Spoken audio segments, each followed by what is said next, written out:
Order! Order! You are an incorrigible delinquent at times. Behave yourself, man!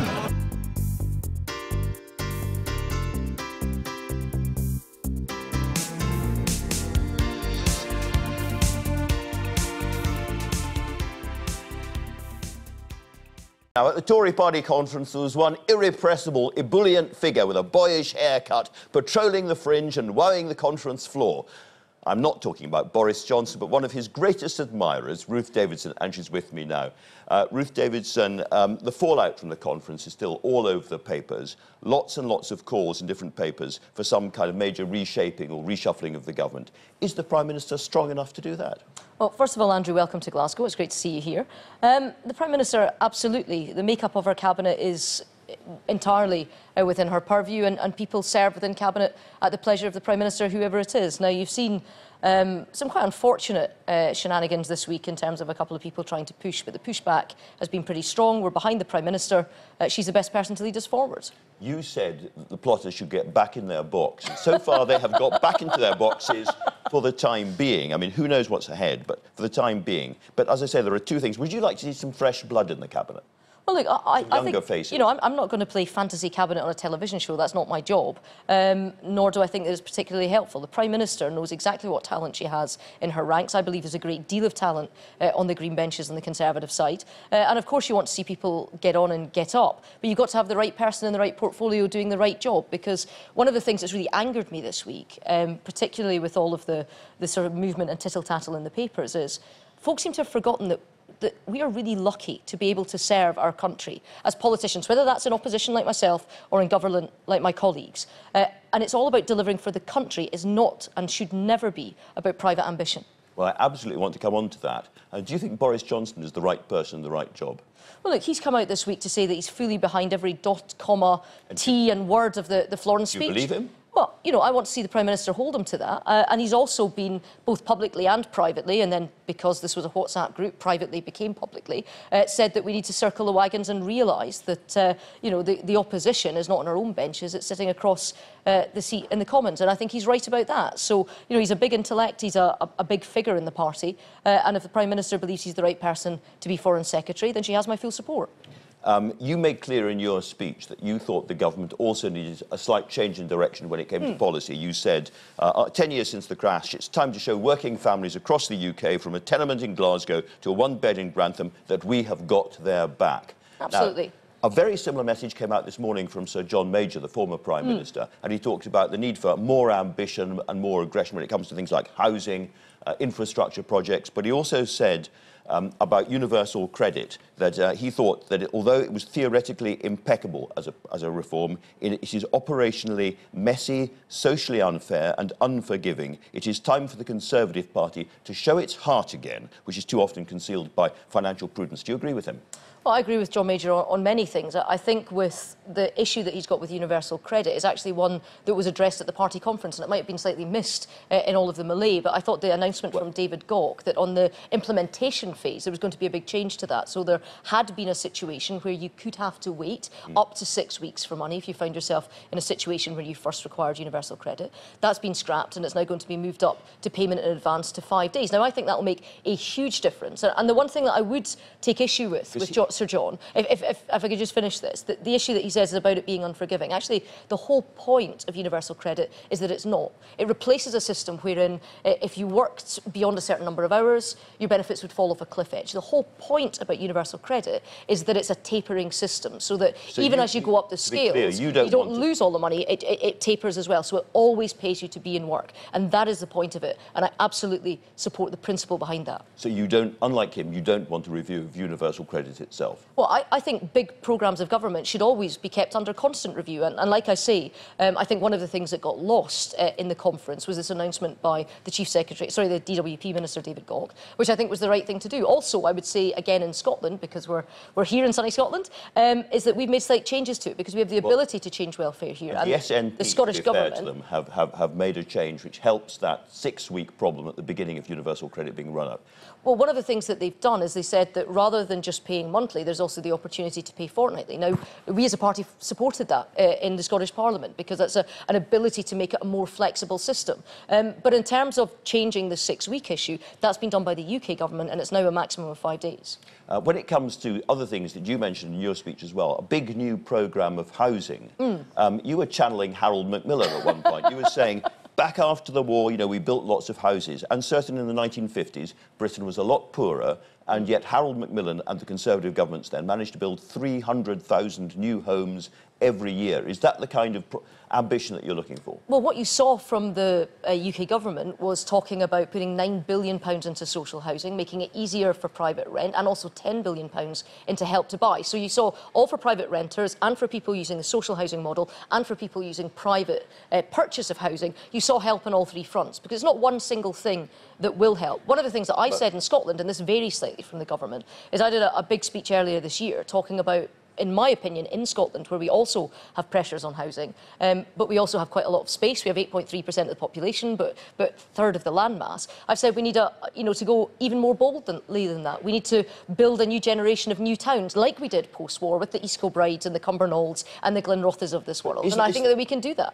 Isn't this the kind of thing the government in London should be doing as well? Because if you actually look at the numbers, they're talking about an extra 5,000 new homes a year, which is nothing like the ambition that... No, I don't think that's fair. And in terms of the numbers itself, you're looking at, if you're saying that you can only get 5,000 homes out of a £9 billion investment, then these are the least affordable homes that you're talking about in the history of building. But what I am saying is that in Scotland, and this is a devolved issue, I do want to see that level of ambition. I want to make sure that we take on, yes, the NIMBYism within local council areas and with some people who are already on the housing ladder, but that we go even more boldly than that and we start that new building for that new generation. And I also think that we're getting to a tipping point on housing as well, because for those people who have worked hard, made sacrifices, got on the housing ladder, want to protect, what they've built up, actually these are the same people that are now realising that their children are continuing to live with them until deep into their 20s, sometimes into their 30s, because they haven't got the same opportunities. So I think even that level of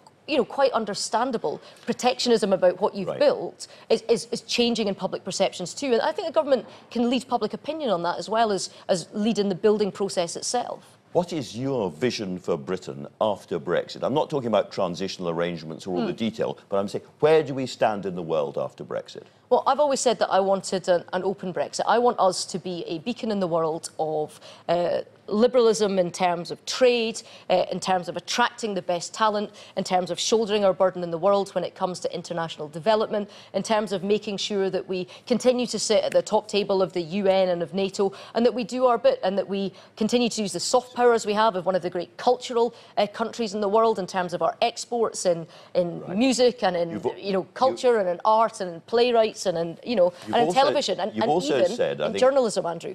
Thank you. You've also said that Scottish businesses and Scottish farmers must have maximum possible access to the single market. That should carry on after we have left the EU. As much as I would love to claim that for myself, I was quoting Theresa May in her Lancaster House speech, which is what she said too. Do you accept that to do that, we have to shadow or mimic or at least adopt EU regulatory changes during that period? Well, I think what's important is to make sure that we work out a deal with the EU, and as you know, the negotiations are going on as we speak, to ensure that they're happy what we're offering and we're happy what they're offering. But I tell you what, you speak to farmers themselves, and it's not in their interest, it's not in consumers' interest for us to have any drop in food standards, and that's not the government's position. We want to ensure that we've got high quality, good provenance, and particularly for Scotland, where we get value add for some of the tremendous food and drink exports that we have. A lot of that is based upon the idea that we go above and beyond the rules that already exist within the EU. But if we want maximum access to the single market, and I assume that you now don't want to be part of the single market, you accept that's gone. Well, if we want maximum I'm a free trader. What I've always said is I want free trade for Scottish and British businesses. One of the reasons I was a Remainer was because that already existed, and the framework for that existing was the free market, and was the single market, but it had the 4 freedoms that were attached to it, so it had lots of other things that went with it. If we can get to a point where Scottish and British businesses are being able to operate within and to trade freely with the EU 27 and other around the world under a different framework, and the framework put forward by the government is a free trade agreement, then I'm absolutely fine with that. But the mechanism isn't what concerns me, Andrew. It's the results. I want Absolutely. Scottish businesses to be able to trade freely. But in real practical terms, if we're going to have access to that single market, then we have to shadow their regulations. To get that. Is that worth doing? Well, I think that in many cases we already go beyond them. And I think that one of the fallacies about Brexit is this idea that somehow we didn't have agency in writing these rules, that these weren't the rules that we wanted. In many cases, we wanted even tougher rules because, you know, we are a country that chooses not, and rightly, chooses not to try and compete on the lowest possible labour costs, but chooses to trade on the highest quality product. And I think that that is a correct future for Britain. I watched your speech at the Manchester conference, and I talked to representatives afterwards. There's a lot of them are desperate for you to come down south and, in their view, save the party. And you've said, no, no, no, it's too lonely a job. I prefer to stay in Scotland. And that might sound a little bit selfish, frankly. Well, that's very kind of you. I'm not sure that Prime Ministers are decided on the Andrew Marr programme, and we have a very good Prime Minister who I support and have always supported. I support her in the leadership, I support her now, I support her to the future. But I know what my job is, and I would say very kindly to my colleagues down south that the job was quite important, and they saw themselves in June that getting 13 MPs from Scotland meant that we still have a Conservative in number 10. So, you know, I would gently remind them that the job I've got here is a pretty big job. I know what it is, and I know what I'm trying to achieve for the future here. And it remains a difficult job. In the opinion polling, you've been overtaken by the Labour Party in Scotland. You're no longer number 2. Is the air going out of the Ruth Davidson bubble just a little bit? Well, it's the Scottish Conservative bubble. It's never been the Ruth Davidson bubble. But I have to say, I do laugh on the grounds that the same polls and the same commentators had us in third before the election last year, where we beat the Labour Party at a canter. None of them said that we were going to get 13 MPs this time just in June. So I know how to campaign. I don't concern myself with polls. And if anybody thinks they know what's going to happen in 3.5 years from now in Scottish politics, then they haven't been watching the last 3.5 years, because it moves pretty quickly here. But I accept that we've got more to do. I absolutely accept the Scottish Conservatives have done a good job showing that we can be a strong opposition. We've now got to take that next step to be an alternative party of government, a credible alternative government for this country, and that's what all our focus is going to be in the next 3 years. We read in today's papers that we are heading for no deal and the government is preparing for that. Are you relaxed about no deal? Well, I think it's in everybody's interest to get a deal, but I think the government should prepare for all eventualities. What would no deal mean for Scotland? Well, again, I mean, I think that we should be putting, you know, as much effort into ensuring that the negotiations are continuing, and quite away. And I think I should say to your viewers at home, Andrew, quite away from the people that walk up to the microphones and have to speak to their home audience. As I understand it, the officials in the room are making actually quite a lot of good progress. So would you agree with the Chancellor when he said no deal will be very, very bad for ordinary families and businesses across the UK?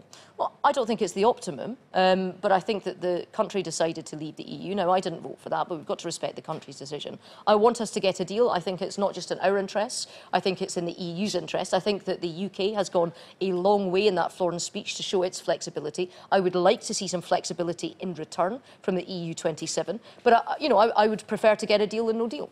You used to be a great advocate for staying inside the single market. You were very vociferous when you were arguing with Boris Johnson, and then for being as close to the single market as possible. Now we are heading for the opposite kind of direction, and you guys seem to have given up the fight.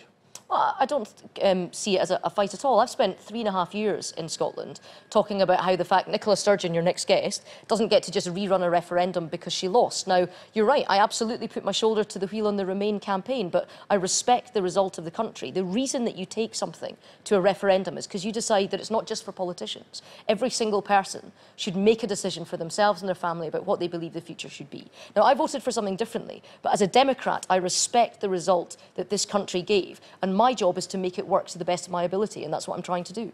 Can a Scot ever again lead the British Conservative Party? Oh, absolutely, without a doubt. Can anybody who is not sitting in the House... Michael Gove even tried. Can anybody who is not sitting in the House of Commons lead the British Conservative Party? Well, not under the current constitution, no. So are there any circumstances at all, ever, in which you would sit for a Westminster seat?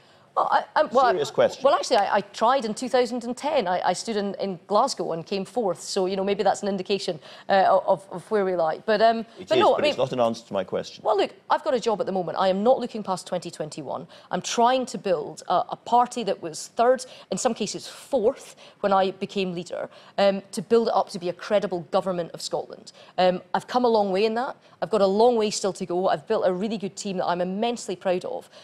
So I know what my job is, and this is my job right now. But, you know, I'm looking to 2021 and I'm not looking past it because there's quite a few things in the in-tray right now, Andrew. OK, but a lot of people will be listening to that and hearing those words right now. Ruth Davidson, for now, thank you very much indeed. Ever since the Brexit referendum, Nicola Sturgeon has been issuing warnings to London. Listen to Scotland or else. Include Scotland properly in the negotiations or you'll face a second referendum on independence. But after the 2017 general election, has the First Minister's bluff been called? And Nicola Sturgeon joins me now. You came down quite a lot of seats. You lost a third of your MPs. You lost 500,000 votes in that election. Theresa May, before her voice went, did say the word sorry. Are you going to apologise to your party today? Well, look, I think the BBC probably needs a bit of a reality check. There was an opinion poll published in Scotland yesterday. The SNP is 17 points clear of our nearest rival. We're polling at a higher level a year after the last Scottish election. Well, when I became SNP leader, the SNP had 6 MPs in the House of Commons. We've got 35 MPs today. The 2015 election was an exceptional election, an exceptional result in the immediate aftermath of the independence referendum. But to have started with 6 MPs and to be sitting here now with 35 MPs, I would suggest to you... No apologies, no contrition for what happened. I regret every seat that we lost, and we reflect very, very carefully on that. Of course we do. But the SNP is 17 points clear of our nearest rival. We're polling at a higher level a year on from the Scottish election last year than we were a year after our election wins in 2007 or 2011. The Tories, who you've just been hearing from, are back in third place in the Scottish polls. So, all in all, the SNP is in a very, very strong position. My job now as SNP leader, as First Minister of Scotland, is to make sure that that trust we have amongst the Scottish people is trust that we retain. That's why just a few weeks ago I set out what I think was widely accepted as a very bold and radical programme for government for the next year, setting Scotland up for the challenges that we face over the next decade. Well, we'll come on to all of that, but I think it's not a state secret that you and Theresa May don't have a very easy relationship. That said, when you watched her speech in Manchester, did you have a fellow feeling? I mean, it was a gutsy performance and very, very frightening to lose your voice in that way. Of course, yeah. Look, well, firstly, just in terms of my relationship with Theresa May, I think there's many people who would probably say they don't have the easiest relationship with Theresa May. My view is very clear. We disagree on a lot of things, but we have responsibilities to the people we serve to try to have a working relationship, and I will try very hard to do that. I managed to do that with David Cameron, albeit we had big political differences. On Theresa May's speech, I would defy any politician to have watched her speech and not feel a sense of sympathy and perhaps a sense of, but for the grace of God, there go I. But I don't think it was the speech in itself that is the problem for Theresa May. In different circumstances, what happened in that speech would have been laughed off. The problem for Theresa May is that she is a very weak Prime Minister presiding over a deeply divided party. And if that was just a problem for the Conservative Party, I wouldn't be particularly bothered. But it's a massive problem for the country at the moment and for the livelihoods and living standards of everybody in the country. There is one area where she feels triumphant and vindicated. You'll have seen her and Ruth Davidson holding each other's hands up and saying, "We saved the Union in 2017. That's true, isn't it? Well, look, I think as people watch the chaos that's engulfing the UK right now, and as people look ahead and see the damage that is likely to be done by this unfolding disaster that is not just Brexit, but this incompetent, chaotic approach to Brexit being presided over by Theresa May, and Scotland being taken down that path against our will, then the case for Scotland's future being in Scotland's hands and us being more in control of the decisions that shape our destiny, I think that case becomes greater and stronger by the day, and it's a case I and the SNP will continue to make. Let's talk about that. I remember very clearly at the beginning of the year we sat in Bute House and talked about this, and you were absolutely crystal clear that if Scotland is kept out of the single market, there will be a second independence referendum. And then you announced in March that was going to happen, and then the election came, and it was reverse haggis, if I could put it that way. Not even sure what that is. Well, you changed I think you've been out of direction. Scotland too long if you're talking about reverse. It's a Scottish version of reverse ferret. But you changed direction, and you dropped that. What was it about losing all those votes and those MPs that persuaded you not to have a second my referendum? feeling in the general election campaign and in the run-up to that and the immediate aftermath of that was that people feel, and I think this is understandable, that there's so much uncertainty just now that making a firm decision about the timing of another referendum is premature. And that's why what I said after the general election is I won't give any further consideration to the timing until Brexit and the terms of Brexit become clearer, till we've got a clearer line of sight about what all that means for Scotland. It doesn't mean I will stop making the case for Scotland being independent. As I say, with the chaos that engulfs the UK now and Scotland being taken down a path that we didn't want to go down, I think that case becomes ever stronger. Isn't the truth that people are scunnered, to use a Scots word, with the whole subject at the moment? They're fed up to the back teeth with talking about independence. They don't want to hear about it for a while, and you have heard that message. There are many people, I think, in Scotland who desperately want to see Scotland become independent. There are others who are not convinced and who will never be convinced, and there are others who perhaps just think we need a bit of dust to settle on Brexit. There is perhaps an element of people being a bit scunnered with big decisions. We've had not just the independence referendum, but the Brexit vote, two general elections in the course of 2 years. So I understand that. Now, my job is to make the case, because I think the damage that is likely to be done to Scotland, to the whole of the UK, to be frank about it, is likely to be monumental. I don't want Scotland to have that imposed on it. I've also got a mandate to give people in Scotland a choice on this issue. But I will listen to what people say in terms of the timing of that. But let me stress this point, that the case for decisions that shape our future being in our own hands, not in the hands of this dysfunctional government in Westminster, is probably stronger than it's ever been. You have always been crystal clear that from your point of view, for the Scottish economy, you need to be inside the single market. Yep. March 2019, that opportunity disappears. Well, that may be the case. So my question is, sorry, is there a possibility of a second independence referendum before that final Rubicon is crossed? Well, I've said I will consider the timing again when we have more clarity about what we are facing in March 2019 than we do just now. So you could have a second referendum before we actually leave the EU? When I've said I will not consider the timing until there is that greater clarity towards the end of next year, it would, I think, contradict that if I was immediately to give, the consideration that I've said I will wait until that clarity emerges before doing. But let me say, I believe so strongly, not for ideological reasons, but for hard practical reasons, that it would be an act of, monumental folly for the UK to come out of the single market. I don't think it should come out of the EU, but I respect the fact that that is what the government is going to do. But let's stay in the single market and stay in the customs union, because it's in the overwhelming interest of our economy. Well, that is not going to happen. Do you know what? You've been shut out of these conversations. And can I say that reflects badly on a UK government, not on the Scottish government. I'm not saying it doesn't, but you have been shut out. On this point, you point, can't keep us inside the single market. March 2019, it will be over. That may be true, and we will all have to face up to the implications of that. But post the general election, my view is that we shouldn't simply accept that these things are off the table anymore. We all know what the arithmetic in the House of Commons is. I listened to Ruth Davidson saying she wishes we could stay in the single market and have the freest possible trade. Her MPs in the House of Commons could use their votes to swing the balance. And if they don't do that, then I think Ruth Davidson will have some very tough questions to answer. So the arithmetic of the House of Commons, I think the mood across not just Scotland but the UK is such that we should continue to argue for common sense here and not just accept that these battles can't be won. I don't accept that.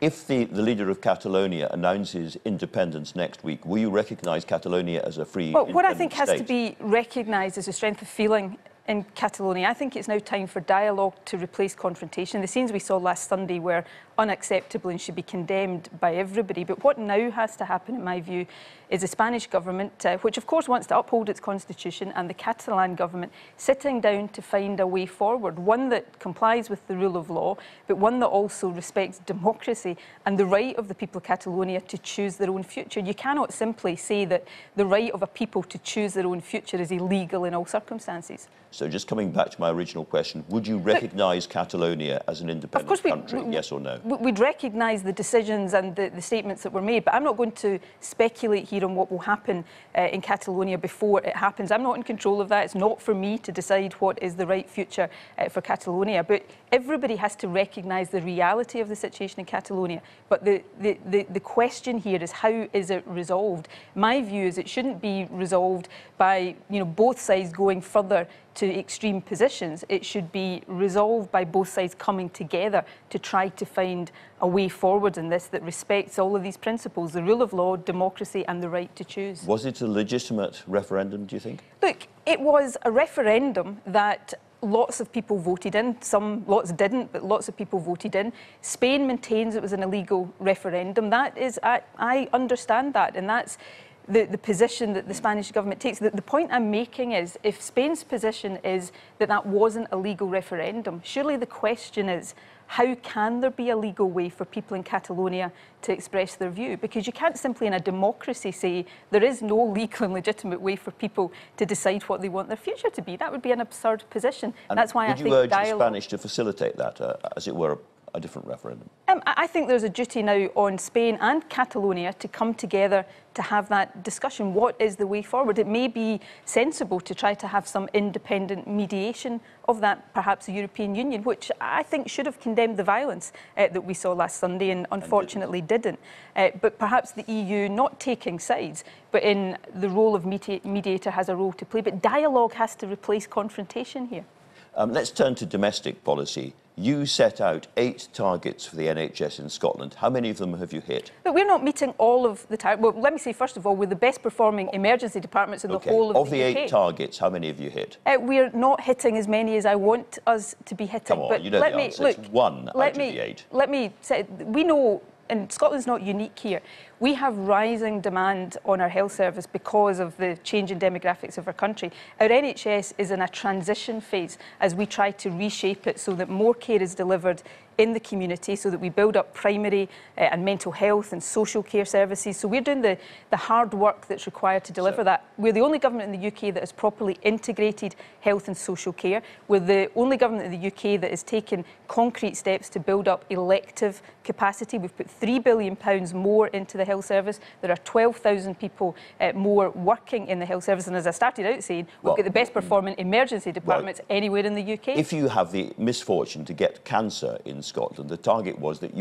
treatment would start within 2 months. 2 months is actually 2 months is a long time to wait for treatment if you're in that horrible position. And you're not hitting that target, and the numbers are getting worse. We've got 2 waiting times targets, one that goes from the point of diagnosis through to treatment, and one is from the decision to treat to treatment. In terms of that latter one, we are virtually meeting that target. In terms of the other one, we've got some issues around the speed of diagnostics. That's why we're investing more in diagnostics. We're looking at new ways for health boards to deliver on that part of the waiting time. But the average waiting times for both of those targets are well within those targets, and the vast majority of people in Scotland get very speedy access to cancer services. When it comes to a young person with mental health problems, again, very, very vulnerable people, and you have raised this yourself, it's 18 weeks in terms of when they should start the treatment. And again, you've missed that target. But we are progressing towards that, and we're investing more in mental health. Again, we have a situation here, and I don't shy away from this, but Scotland, 10 years. I mean, but Scotland is not unique here. What we have in mental health, and actually, I think politicians should have the guts to say this is a good thing. We're seeing reducing stigma around mental health, so we have more people coming forward. And we're building up, so we've vastly increased budgets in mental health. We've got more specialists working in our mental health services, and we are seeing progress towards delivering these targets in a way that we didn't see before. So I don't shy away from any of this. Then there's the overall target, if I may, which is everybody to be seen in hospital within 20 weeks. And again, you've missed That's not the target, 12 weeks, I beg your pardon. And again, you've missed that target too. But for the vast overwhelming majority of people, that target is met. Now, 20% it's not met. 20%, that's a lot of people. When I was health secretary at first, when the SNP first came to to power, the targets were much longer and fewer people were being seen within them than is the case today. We've reduced the targets, so we've made the pressure on ourselves and the system all the harder to meet. And we're actually doing better in terms of meeting those targets than previous governments were doing meeting longer waiting times targets. Now, there is a challenge in health services across the globe from the changing demographics. I would put to you, and I would put to you very firmly... They need more money, don't they, in the end?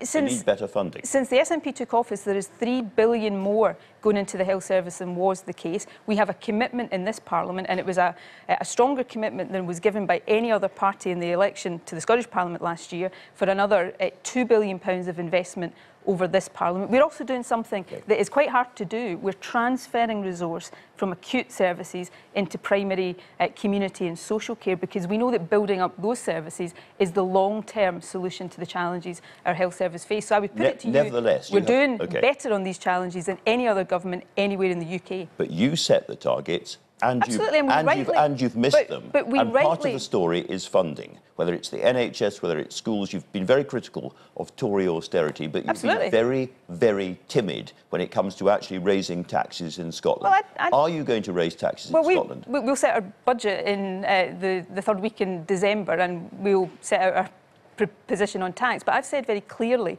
that, and let me just take you up on what you said a minute ago. We took a decision in our budget last year not to give a tax cut that was being given by the Tories to the top 10% of income earners. So we've taken different decisions to protect public services, and that's why I think whether it's on housing, health, a range of other things, we are doing so much better than governments elsewhere in the UK. But you have these new powers and you don't use them. You haven't raised taxes on wealth. Andrew, with the greatest respect, I've just sat here and told you how we did use them. You can't then just say to me, I don't use them, because I've just given you the example of how I did use them. And in this budget, we've said, and again, this is, I think, showing an openness and a transparency and an ambition for the country that has not been seen in other governments in the UK, that it is time to look at whether we responsibly and progressively use our income tax powers more. And we'll shortly set out a discussion paper with the options in that and take final decisions in our budget. But the important point here is that about a third